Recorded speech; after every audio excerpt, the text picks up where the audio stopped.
Ambassador Walcott, Governor O'Malley, leaders of the Ahmadiyya Muslim community, thank you very much. I'm quite honored to be here with you this afternoon.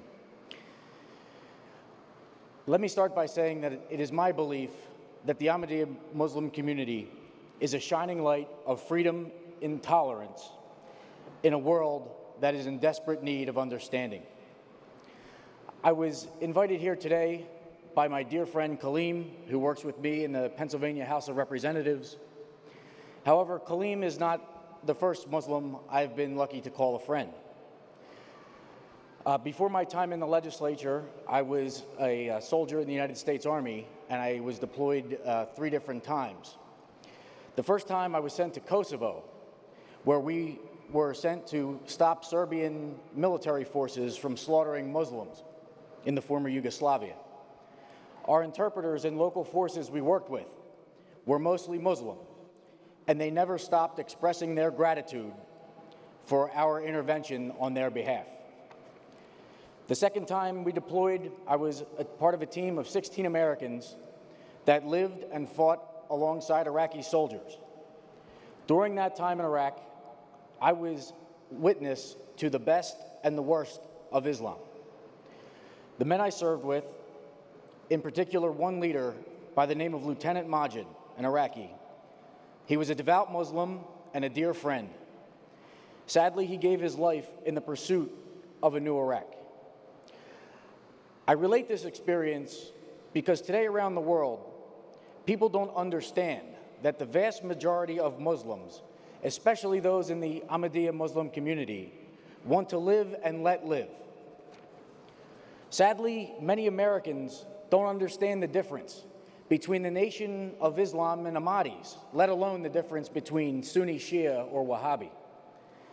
Sadly, our media will not cover this great event with 1/100th of the time they will spend on radical extremism. It is a responsibility of all of us, me included, to tell the story of hardworking, patriotic, family-oriented Muslims like all of you here today.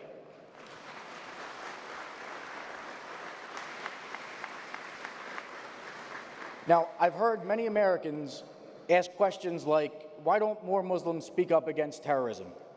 Why do Muslims live in their own neighborhoods? Why don't they become more Americanized?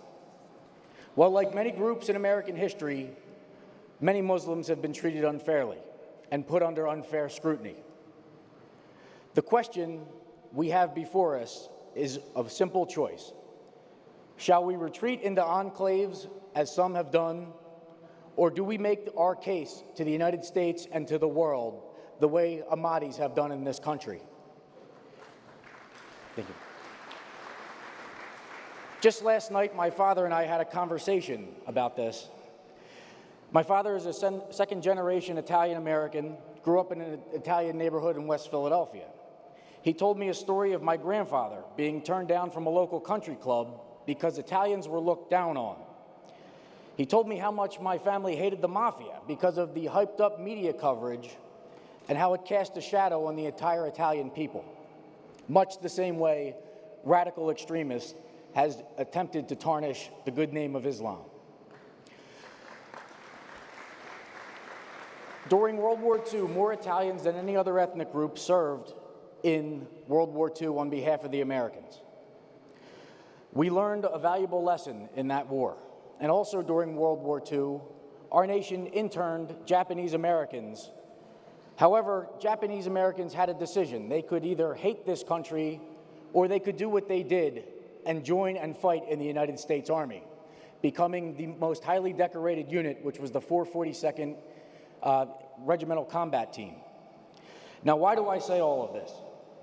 I say this because we are in a time when all Muslims must follow the lead of Ahmadis and show their patriotism.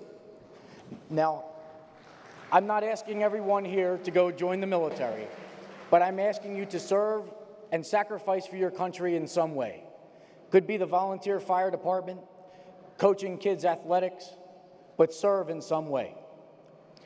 Now, it's my opinion that it is not fair that good Muslims, like everyone here today, should have to come out and condemn radical attacks when they happen. That's not fair. but sadly, it is necessary.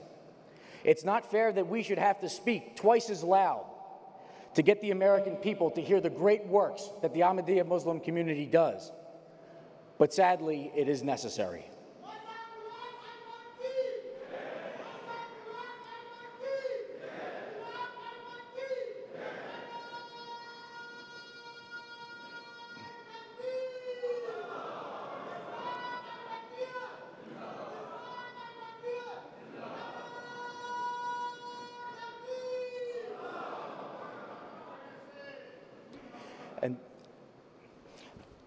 And I'll try and make it short and sweet, but I must say, I also believe that it is not fair that Ahmadi Muslims who love their country, who put their family and their faith first, who raise their children right, and do right as they should as good patriotic Americans, should have to work so hard to get people to understand the great people you are.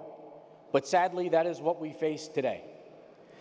My friends, you and I must speak twice as loud to be heard, because the press doesn't always print good news. The stigma we face is not fair. But in closing, I want to say thank you for standing up and being counted as patriotic American Muslims. I'm proud to call you friends. I'm proud to stand shoulder to shoulder with you. May God bless you. Thank you.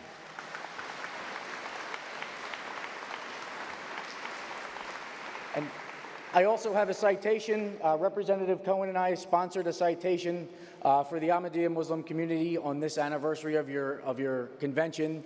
This is read into the House record. And again, thank you all very much for having me.